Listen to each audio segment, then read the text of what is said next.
All right, welcome back to another episode of the Casey Campbell Podcast. Casey Campbell with you, of course. And we are pleased to be joined by the one, the only Adam Alexander, of course, who calls the Xfinity races for Fox Sports and is one of the hosts of NASCAR Race Hub on FS1. How's it going, man? Doing great, Casey. Thanks for having me on. So, of course, how has this NASCAR season been for you? I know that you're back at the track calling Xfinity races. Of course, you're in the studio for NASCAR Race Hub. What's it been like? I would say it's been a hybrid of what is normal and what we faced shortly after the pandemic hit last year, and we were doing all the races from the studio. As you mentioned, we are back at the track, which is nice, and it's good to be in the flow, so to speak. Unfortunately, the pit reporters, because they are kind of in the bubble and have to be around the competitors to do their job, they're allowed in the garage.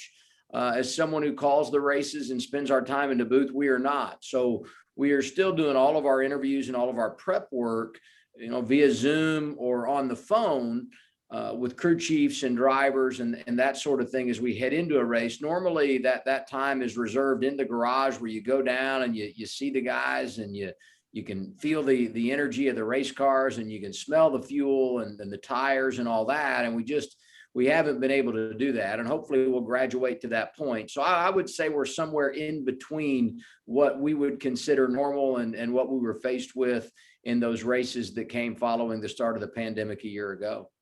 What's it been like I know you've called, I think this is your 6th year calling Xfinity races for Fox. I think before you, I think you were part of the TNT broadcasts for the Cup races. What has it been like, calling races, from being on pit road for so many years? It's different for sure. And I had a play-by-play background, and that's where my career was founded. And that's what I started doing in the business many years ago. And so I always felt like I was a host and play-by-play guy. And that's what I had done in local sports for many years before I started working in NASCAR. And then when I went to MRN Radio, the opportunities there just happened to be on pit road. And that's where I got started. But I would call some races and occasionally go out to the corner and call a turn for MRN Radio. So I felt good about my abilities and my background and experience doing play-by-play. And when I went to TNT and they had an opening in their booth, that opportunity, came about with an audition. I did that. And then once I got that deal and partnered the opportunity there to do some play-by-play and hosting with the opportunities I was getting with Speed in studio. It all came together. And that's when I really fully made that transition to being more of a host and play-by-play guy than a pit reporter. But I love pit reporting too. And I miss that because to me, that's where the real energy of the race is right down there on pit road with the teams and the drivers. So, you've been a part of NASCAR Race Hub for a long time. What's it been like, working with Shannon and everybody and everyone that's a part of the show? It's when it's Larry Mack, it's Jamie. You guys just seem like it's fun to see you guys, interact with each other. And it's changed a lot, Casey. If you go back, and I think back often to when we first started this show, and it was in the fall of 2009 is when NASCAR Race Hub came on the air. And at that time, we really didn't have our own analysts. We didn't have as much of a connection with the Speed network that was here in Charlotte and the Fox broadcast company that was doing the NASCAR stuff. That there really was not that overlap that we have now with it being Fox and FS1, even though Speed was owned by Fox. And so any analyst that we had came in, a lot of times it was like one of our reporters that would come in and serve as an analyst. We would occasionally get, Larry Mack or Jeff Hammond at the time. And so to think about where this show has grown and to have Cup regulars, Brad Keselowski, Joey Logano, Austin Dillon, Chad Knaus, Drew Blickensderfer, the list goes on, to be in here on a regular basis on top of our group of analysts, Jamie McMurray, Larry Mack, Clint Bowyer, Jeff Gordon, these household names in the sport from a TV perspective now.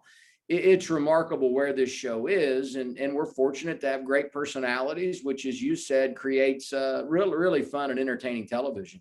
You talk about Clint Bowyer and, the broadcasts you knew when it was announced that he was going to come to Fox. You knew that the broadcasts were going to be taken to a whole nother level, and they have been. What has it been like having Clint around? I remember Clint did a number of Xfinity races with us over the years as a part of our, guest analyst when we'd have drivers come up from the Cup garage, and he would join Michael Waltrip and me in the booth. And it was always fun, but it was kind of his golf game, right? It wasn't his focal point. I mean, his big deal was racing on Sundays. And it was a little over a year ago that I found out Clint was going to be joining us on a more regular basis on the Xfinity side in 2020. And of course, COVID interrupted our whole routine and plan there because we weren't going to be at the track. And so Clint was still dedicated, and Clint was coming into the studio and calling races with us before we would hop on a plane and fly to the track to race on Sunday. And at that point, on top of the iRacing stuff he had done, I was like, whoa, I think this guy is getting in a little deeper. He seems to be more interested maybe than what he's been in the past. And I think in addition to that, he got more comfortable. His personality really started to be shown even more just because his comfort level had gone up. So what I'm seeing this year in that Cup booth and even before the races on the pre-race, and when he comes in here and does hub with us, it's a whole new Clint. And I think it's someone who has finally been able to not have the stress of racing on Sunday and worried about those results and just fully focus on having fun on television. And I think we're all benefiting from that. Yeah, of course, the Xfinity booth is a rotating cast of characters, and you are part of that. I mean, obviously this year you're in a separate little booth corner there. What has it been like to work with all these different kinds of drivers? And I think you get, I think if I'm not mistaken, you get Tyler Reddick this weekend. I can't remember who the other one is. It is Tyler Reddick this week. It'll be his debut. Ryan Blaney will be with him. And Ryan's done a couple of races. I don't know how many, but I wouldn't say more than 2 or 3 over the years. So Ryan is fairly inexperienced as well. It's very unique. And I said this recently in an interview. I remember when the idea was, pitched back in 2014 or whatever it was, when we knew we were getting the Xfinity Series back, and I knew I was going to be doing the play-by-play. And the idea was floated that we would have a guest analyst. And at that time, it was only going to be one. It was going to be Michael Waltrip, me, and then whoever joined us. Even just having one additional new face every week, I was like, whoa, this is going to be tough, because I'm a big guy on chemistry. I'm a big guy on spending time with each other away from the broadcast booth so that you feel more comfortable when you're on the air. And I was worried about not having that opportunity. And actually, as this program has grown, it's been the opposite. It keeps you on edge. It makes every show unique and different. And not that, I would say to any broadcaster, preparation is what makes it great. And I still prepare as best I can. But what I would say is you take some of the notes and put them aside and create more of a personality-driven broadcast. And I think the shows have been very entertaining because of that. And I think it's been great for the drivers who come up to show a different side and a more expanded role. So I think across the board, it's been a real win-win. Yeah. So let's talk about the Xfinity Series a little bit, because, it has been quite the season. We've had, of course, it's really showing. We've had some different kind of moments, but it's really showing you're going to have to beat that 22 car to really get the championship. And then it looks like when he's in there, you're going to have to beat that 54 car too, and Ty Gibbs is in there. I talked before the season with Austin Cindric and his crew chief, Brian Wilson. And I asked them, I said to them, I feel like the pressure's off, because forever it was like, can you win on an oval? Because he was kind of a road course guy. Yeah. And can you win it all in that 22 equipment, which we know is really good. And I said, in 2020, you win a bunch of races on ovals, you win the championship. So you've kind of proven that you belong and you're the guy. Does that take the pressure off? Are you playing with house money? And they said, we met with Roger Penske when the season was over, and Roger said, you've proven you can do it. Now go do it again. And I thought, wow, if ever there was someone that could apply pressure, it was Roger Penske, with that comment as the owner of the team. And we know how accomplished he is. And evidently Brian Wilson and Austin Cindric took that as a challenge, because they've been top 5 every week. They're winning stages in every race. They're leading laps in every race. He's won twice. He's been the dominant guy. And there are some other guys having great starts to the year. And you don't want to take anything away from any of them. But at the end of the day, there is no one right now that is in the class of that 22. It's been special to watch the way that they've been able to come off of the championship and start the year in defense of their title. We've seen, as I mentioned, also Ty Gibbs. What impressive! He's only made 2 starts, and he's finished first and second. We knew that he was going to be good because we've seen him in the Arca Menard series. But I think really many people really kind of started pay attention and look at him when Ty started, when he won the Daytona Road Course. And we're also getting somebody else later on in the year. His rival, Sam Mayer, will be with Junior Motorsports when we get to June. What's it like having all these young kids in there? I mean, you got Blaine Perkins, you got, Colby Howard, who's only 19. He was making some good runs for JD Motorsports. What's it like having a lot of the young guys really standing out in Xfinity? I love the youth movement, and I don't think there's any question we are going to see the next big stars of NASCAR develop through, some of these rides you've talked about, whether it's one of the names you mentioned or someone else maybe that we haven't talked about that will make a start later this year or is just laying the foundation of their career and will join us in years to come. And I go back to that Daytona Road Course race, and I talked to Chris Gale, the crew chief for the 54 that was working with Ty Gibbs that night. I talked to Chris that morning, and Chris is just a smart guy, and he's been around a long time, and he understands the races. And I said, I want to ask you about strategy. I want to ask you one about your strategy with a driver that, probably is not going to be right there in that lead pack and maybe not a part of the mix. How do you manage him in this race? And then give me a more universal strategy on what's going to play out for those that are truly here competing for the win. And I didn't say that to offend him, and it didn't offend him. He knew exactly where I was coming from because, quite honestly, their expectation, while they wanted to win, I think realistically that they knew that was going to be a challenge. Ty hadn't been in those cars, no practice, no qualifying. He'd never done a live pit stop. And not only does he come out and show how good he is and how competitive he can be, but as you stated, he goes out and wins the race, and then he backs it up starting 27th and finishing second at Phoenix, an average finish of 1.5. There is little doubt, he's special. He's got talent. And for an 18-year-old, I think he's pretty confident. He's got a little edge to him. I think the same probably can be said for Sam Mayer. I haven't been around or talked to Sam as much, but I'm very anxious to see what he does the second half of the year driving that 8 car for Junior Motorsports. And also, we've seen, a team that hasn't done well, Junior Motorsports, and a team that's doing really, really well. Another Chevy team is Colleague. And then, of course, Myatt Snyder with RCR and going off all these different storylines. Riley's struggles through the end of the year. You got the Gibbs Toyotas, Daniel Hemrick. Can he win a race?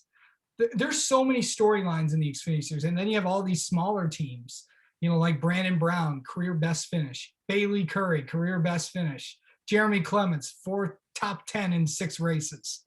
What's it like to have, smaller teams to really kind of go, there's some good storylines here. And we're seeing a lot of the smaller teams start to perform well and perform well often at tracks where you may not expect them to. There's tremendous depth, and I think you hit the nail on the head there. It's not as much that they're getting top 10s because we've seen that in the past, but where they're doing it. That there were certain racetracks that you just felt like the Brandon Browns, the Jeremy Clements of the world, the Mike Harmon, racing, those teams weren't going to be really, competitive at the 1.5 miles or maybe even a Phoenix because of the importance of aero and just the challenges that you face by being a team that doesn't have the big budget. And they are starting to grow their operations that put themselves in a position to be successful. And, I would say Sam Hunt Racing is another organization to look at there. Our Motorsports, who was second at Daytona with Brett Moffitt. And the hope for all those teams, I think, has got to be another team that you mentioned, and that's Colleague. It's not, we do this interview 4 or 5 years ago, and we're talking about an underdog team in Colleague Racing with Chris Rice. And, they really were what we are seeing now in Our Motorsports and Sam Hunt and Brandon Brown.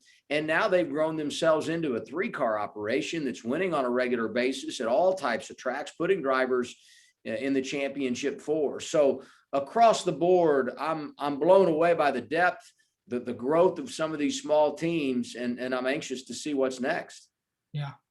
And finally, to preview this upcoming Xfinity race in Atlanta, it's going to be interesting to see who gets it done, because last year I don't think anybody expected AJ Allmendinger to win on an oval, but he did.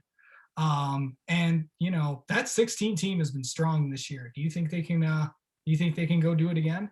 Well, I think certainly he can, and the reason I believe that is he won this last year. He had to start deep in the field because of the way we were setting the lineups, and they didn't really have any owner points, or not many, and so they were always behind the eight ball when they started races last year. And he'll have a much better starting position this year than he did last year.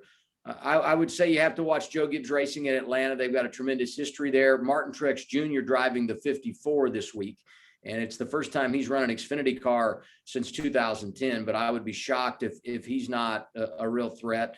And Austin Cindric, they got a little out of balance strategy-wise last year when they had a really good car.